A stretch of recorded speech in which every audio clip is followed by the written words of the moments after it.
Beralih ke sorotan lainnya, Presiden Prabowo Subianto menyampaikan kerangka ekonomi makro dan pokok-pokok kebijakan fiskal era APBN tahun anggaran 2027 di DPR. Dan ini adalah kali pertama dihadiri Presiden karena biasanya akan dipaparkan oleh Menteri Keuangan. Di hadapan anggota DPR, Presiden Prabowo mengungkap optimismenya menatap perekonomian mendatang dan menargetkan pertumbuhan ekonomi di angka 5,8 hingga 6,5%. Pendapatan negara pada APBN 2027 ditargetkan di kisaran 11,82 hingga 12,40% terhadap produk domestik bruto atau PDB. Sementara nilai tukar rupiah terhadap dolar Amerika Serikat berada di rentang 16.800 hingga 17.500 per dolar Amerika Serikat.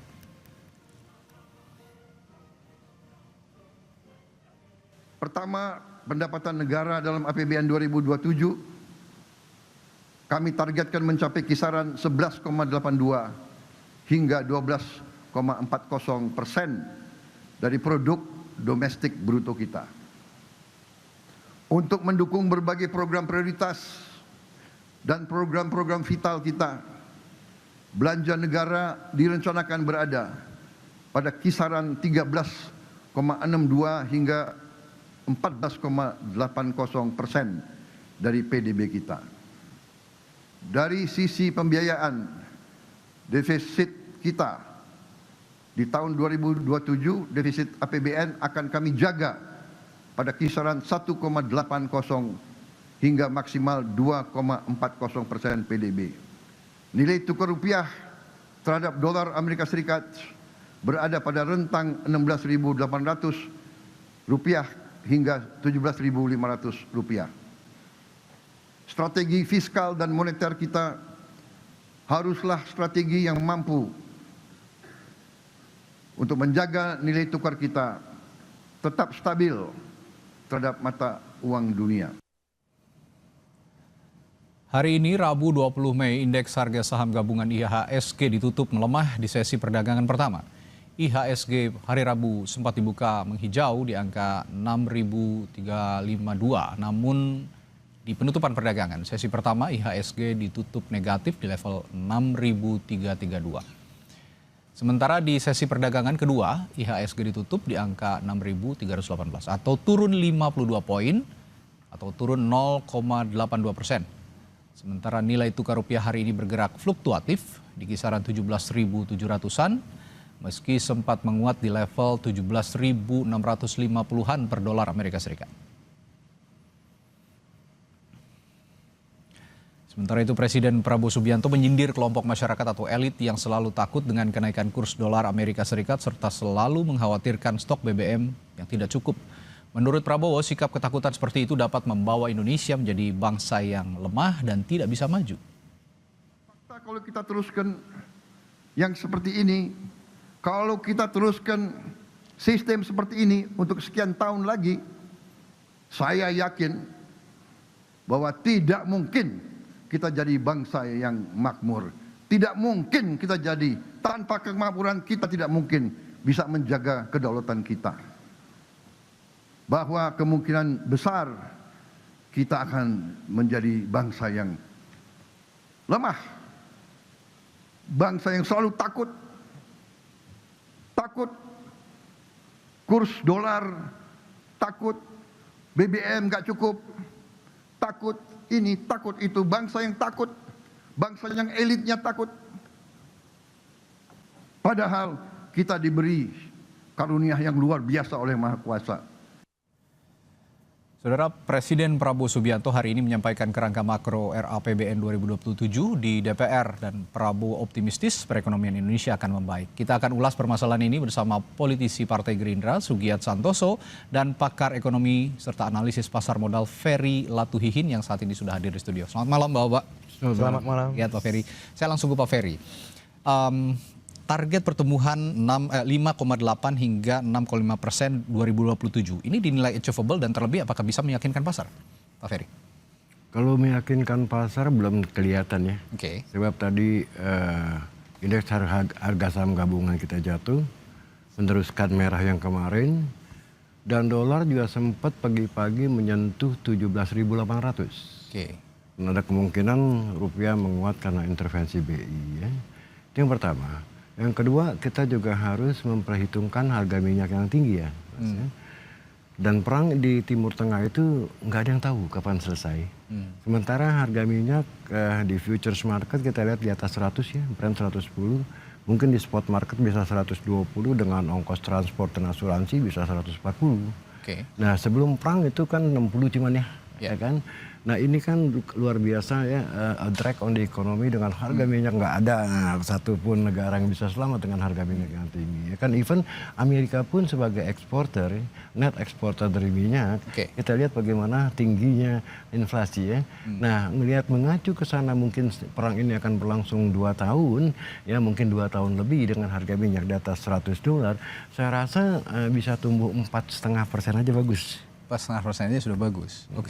Anda mau mengatakan dengan kata lain apakah itu tadi risiko utama global dan domestik yang bisa membuat target ini meleset dan terutama soal inflasi, rupiah dan suku bunga? Yang saya perkirakan malah Mei ini produsen-produsen mulai mempastru harga minyak yang tinggi ke dalam produk akhirnya ya. Bukan tidak mungkin year on year bulan Mei ini kita pertama kali melihat yang namanya double digit inflation, Mas. Ya kan ya, akibat harga minyak kemarin April belum karena memang mereka pakai stok yang lama ya. Nah dari Mei mungkin sampai ujung tahun, setahun ke depan itu bisa aja kalau year on year-nya itu kita mengalami double digit inflation, ya kan. Nah di sini masalahnya kembali lagi di tengah daya beli masyarakat yang turun ya. Kita lihat pinjol sampai 110T gitu kan ya. Dan selama 5 tahun terakhir saving masyarakat juga turun dari 3 juta tinggal 1,5 juta sekarang gitu kan ya. Nah ini menurut saya konsumsi yang paling terbesar kan konsumsi masyarakat ya, household ya. Kalau sampai daya belinya merosot akibat daripada double digit inflation, saya khawatir ya bisa 4% aja udah bagus. 4,5% aja udah bagus tadi ya. 4% juga 4,5%, 4,5% Pak Giat. Itu aja udah bagus. Ada komentar soal ini? Ya, saya pikir kalau kita membedah apa yang menjadi arah kebijakan ekonomi Pak Prabowo dalam pendekatan kapitalisme liberal, saya pikir memang ya tidak nyambung. Karena memang sejak awal ini saya pikir ini salah satu yang membuat ya Pak Prabowo salah satu tokoh yang sangat konsisten dalam membangun narasi ekonomi. Sejak beliau katakanlah terjun ke dunia politik sampai sekarang, baik sebagai oposisi maupun ketika beliau menjabat sebagai presiden.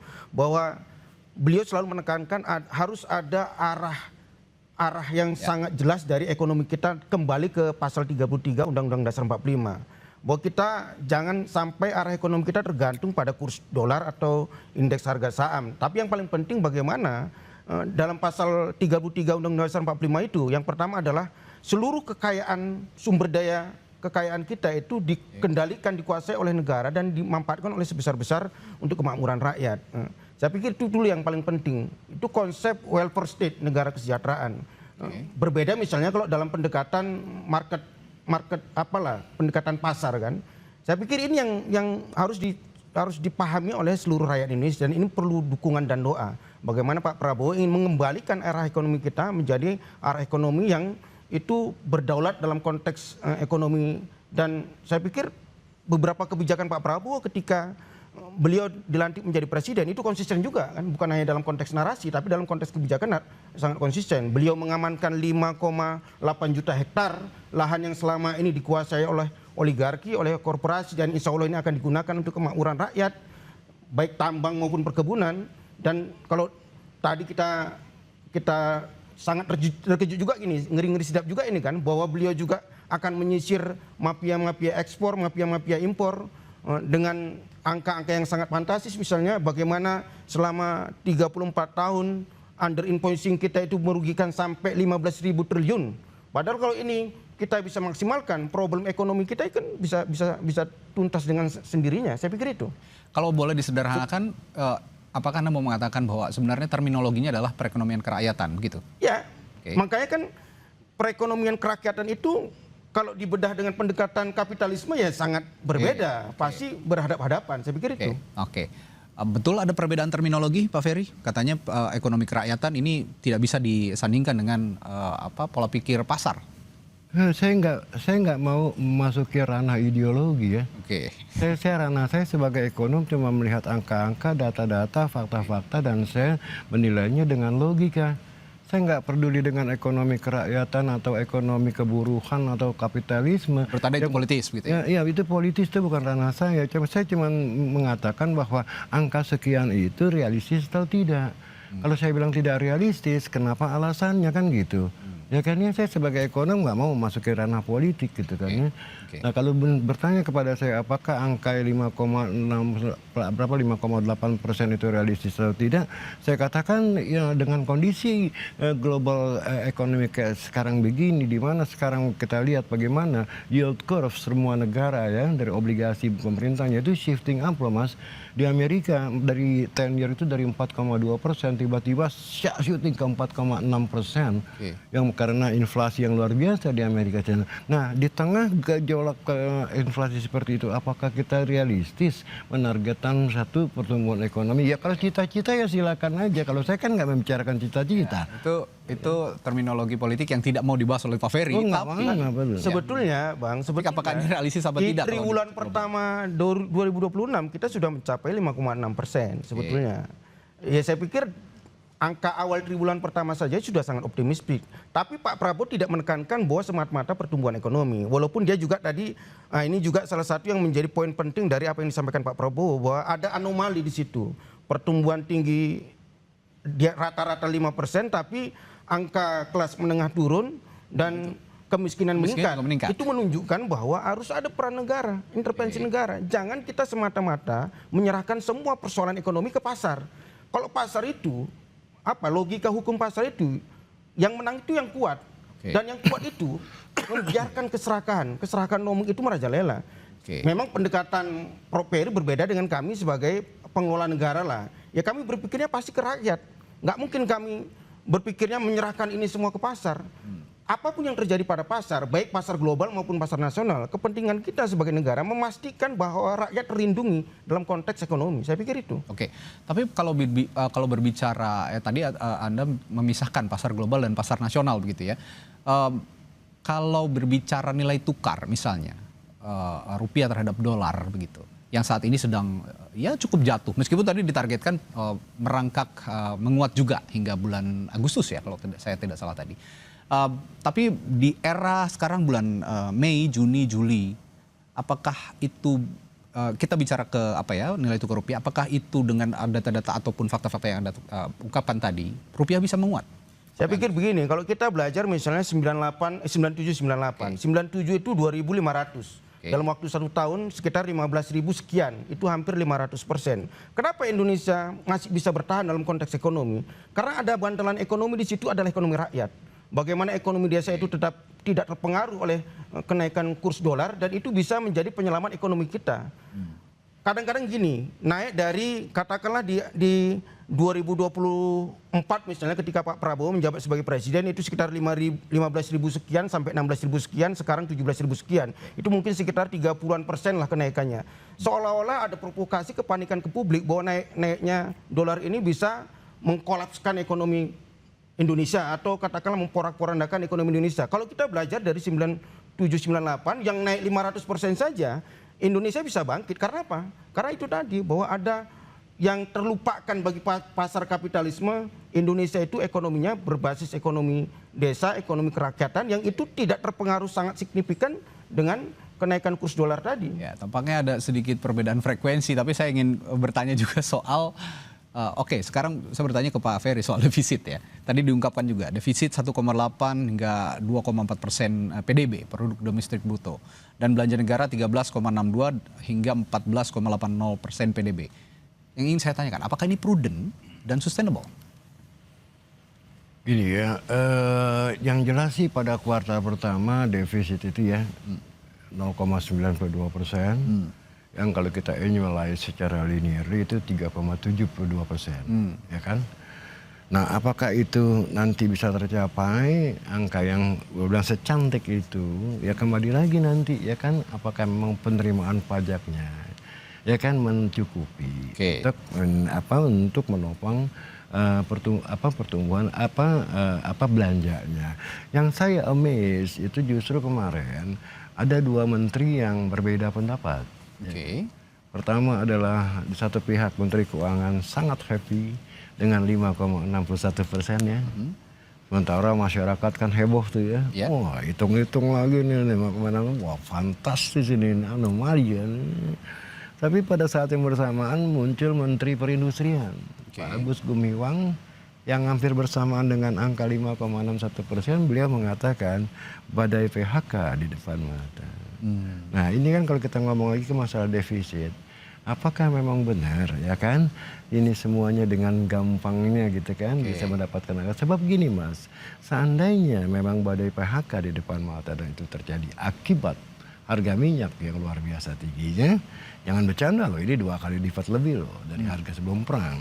Yang kedua, dengan tingginya juga dolar, seandainya, saya katakan seandainya nih, seandainya memang PHK berguliran, tentu penerimaan pajak kan jauh lebih rendah ya, ya dari target ya. Nah oke lah, saya nggak mau menggugat itu sebagai cita-cita, ini kan cita-cita belum terlaksana ya kan. Ya fine, saya nggak mau menggugat gitu lah ya. Tapi apakah itu realistis atau tidak ya saya sampaikan alasan. Oke, tapi realistis atau tidak? Yang ingin saya tanyakan lagi, implikasinya terhadap beban utang dan beban orang negara dan ruang fiskal jangka panjang bagaimana? Dia kan udah dapat warning. Angka 5,11% yang cantik itu langsung dibalas oleh Moody's and Fitch dengan mendowngrade outlook kita. Dari stabil menjadi negatif gitu kan ya. Nah di situ yang dipakai sebagai threshold itu bukan debt to GDP ratio tapi debt service ratio. Kita memang terendah Mas, debt GDP ratio kita cuma 40%. Ya kan, tapi kalau debt service ratio kita, pembayaran utang dan cicilannya daripada pajak yang kita dapatkan, pada waktu itu Moody's bilang ini udah 18,7. Nah threshold mereka adalah 20%. Seandainya itu threshold dilintasi lebih di atas itu, bukan tidak mungkin ratingnya pun di downgrade. Bukan cuma outlooknya aja, ini udah kasih warning loh mereka. Nah seandainya ratingnya itu di downgrade menjadi non-investment grade, bukan tidak mungkin tekanan terhadap rupiah karena tingginya risk premium itu dahsyat loh. Ya, jadi ya ini sih argumentasi saya, Anda punya argumentasi lain silakan. Ini menarik, gitu. tapi saya ingin kaitkan juga dengan pernyataan Pak Gia tadi. Pernyataan Pak Ferry tadi mengatakan ketika Menteri Keuangan happy gitu dengan pertumbuhan ekonominya. Di sisi lain ada Menteri Perindustrian yang mengatakan badai PHK di depan mata. Saya kaitkan lagi dengan ekonomi kerakyatan dikatakan oleh Pak Gia tadi. Bukankah jika memang ada PHK menjadi rasional ketika Pak Prabowo mengatakan pertumbuhan naik tapi kok masyarakat miskin bertambah karena ada PHK misalnya. Bagaimana menjelaskan soal ini? Yaitu tadi kalau kita pakai pendekatan ekonomi kapitalisme, bahwa ekonomi kapitalisme itu tidak memperdulikan pemerataan dan keadilan ekonomi. Itu yang menjadi salah satu semacam otokritik yang disampaikan oleh Presiden tadi, bahwa ada sebuah sistem ekonomi kita yang itu anomali. Tapi saya pikir kalau dalam konteks PHK kita berbeda data lah ya kan. Berapa kali misalnya dari program-program kerakyatan, ekonomi kerakyatan yang dilaksanakan, dieksekusi oleh Pak Prabowo seperti MBG misalnya dan Koperasi Desa Merah Putih, saya pikir malah menambah tenaga kerja kan. Berapa juta misalnya rakyat Indonesia yang itu terlibat dalam kegiatan MBG itu menjadi tenaga kerja baru. Belum lagi misalnya ini sedang dieksekusi Koperasi Desa Merah Putih kan. Saya pikir itu memang akan sangat tidak nyambung sama sekali kalau kita membahas apa yang disampaikan oleh Pak Presiden Prabowo tadi dalam perspektif, dalam kacamata ya ekonomi berbasis kapitalisme. Artinya Anda menganggap pernyataan Menteri Perindustrian tadi terlalu kapitalis atau bagaimana? Ya saya nggak tahu lah apa yang menjadi latar belakang Menteri Perindustrian seperti itu. Tapi saya hanya menyampaikan apa yang disampaikan oleh Presiden berkali-kali bahwa ada prestasi-prestasi yang disampaikan Presiden terkait dengan penambahan tenaga kerja. Oke. Tapi begini, saya ingin juga ada catatan kritis karena Anda di DPR juga sebagai penyeimbang, pengawas begitu ya, eksekutif. Apakah ada catatan kritis dari fraksi Anda lah setidaknya ya, meskipun Anda fraksi pendukung pemerintah, tapi ada catatan kritiskah tentang asumsi ekonomi makro seperti kurs rupiah yang tadi diutarakan 16.800 sampai 17.500 per USD dan suku bunga SBN 6,5 hingga 7,3%. Ada nggak catatan kritis soal ini? Kalau dari kami sebetulnya apa yang disampaikan Pak Prabowo sesungguhnya itu adalah salah satu poin yang menjadi catatan kritis, bahwa ada beberapa kebijakan program dari pemerintah itu yang mungkin tidak maksimal tereksekusi. Problemnya bukan di tujuan kebijakannya, problemnya di pelaksanaan teknisnya. Tadi kan Pak Prabowo mengatakan bagaimana budaya birokrasi kita terang-terangan tadi kan, kalau bisa dipersulit, kenapa dipermudah misalnya. Mengurus izin itu begitu lama misalnya, terus banyak faktor-faktor yang itu bisa menghambat kegiatan-kegiatan ekonomi kita, kegiatan-kegiatan usaha kita, karena hanya di kendala birokrasi. Saya pikir itu yang menjadi problem. Baik. Di tingkat presidennya sudah tuntas, katakanlah kita berbaik sangka di tingkat menterinya sudah tuntas, tapi belum tuntas di tingkat dirjen, bahkan di tingkat direktur atau di tingkat bawahnya. Saya pikir itu yang menjadi tantangan, bahkan mungkin kendala dari pelaksanaan apa yang menjadi tujuan presiden kita. Baik. Mungkin saya terakhir ke Pak Ferry, ini diskusi malam hari ini sebenarnya kita akan bicara atau menitik beratkan terhadap targetnya terhadap nilai tukar rupiah yang ditargetkan 16.800 hingga 17.500 per USD. Kalau nggak salah tadi dibilangnya bulan Agustus ya, kalau nggak salah tadi oleh Pak Prabowo. Nah ini kembali lagi, apakah bisa achieve? Saya punya reason ya, bukan masalah tebak-tebakan bisa atau tidak. Sekarang kita lihat ya bahwa rupiah tadi sempat menyentuh 17.800. Kenapa kok tiba-tiba terjadi akselerasi yang sangat cepat ya? Dari 16,5, 17,1, 17,2 sampai 17.800. Jangan lupa faktor global juga, Mas. Tadi kan saya bilang ya kan, tingginya suku bunga di dunia sekarang ya shifting of the yield curve itu yang membuat kapital lari dari Indonesia. Artinya apa? Mereka tidak lagi melakukan carry trade, minjam uang dalam bunga yang rendah, taruh di Indonesia yang bunganya tinggi. Nah, BI pun tadi menaikkan suku bunga ya, yang menjadi korban adalah pasar modal kita, ya kan ya. Nah, sementara rupiah sendiri tidak terlalu menguat, itu kan juga saya rasa dikatakan oleh intervensi ya. The point is this, yang harus kita hati-hati di bulan Juli sama Agustus adalah adanya El Nino. Nah, ini bisa memicu namanya krisis pangan, ya kan?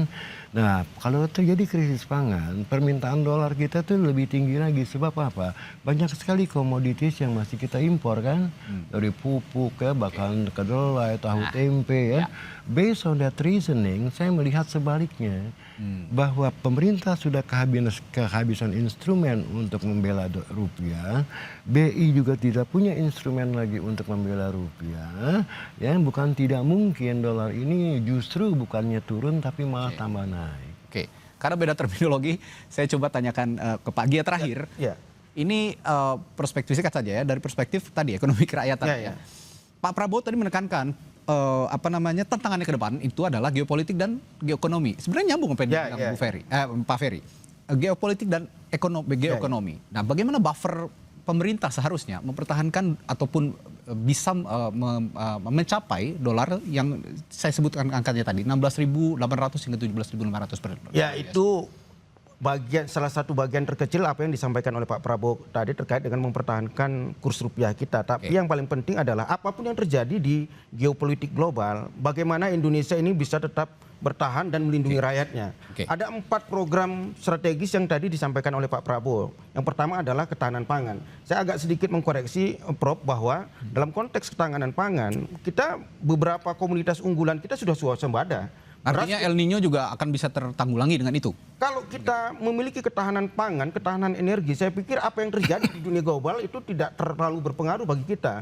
Misalnya tadi terkait dengan pupuk, tadi disampaikan oleh Pak Prabowo. Bahkan pupuk kita, beberapa negara seperti Australia itu minta bantuan dari pupuk kita. Beras kita sudah swasembada, jagung kita sudah swasembada. Saya pikir dalam konteks ketahanan pangan kita sudah bisa lega lah bahwa apapun yang terjadi di dunia global, pangan kita aman. Yang kedua adalah ketahanan energi. Memang problem kita bahwa BBM kita dalam konteks impornya masih sangat banyak. Tapi perlu diingat, sejak awal Pak Prabowo menjadi presiden, beliau sudah mencanangkan B50 dan ini akan launching 1 Juli.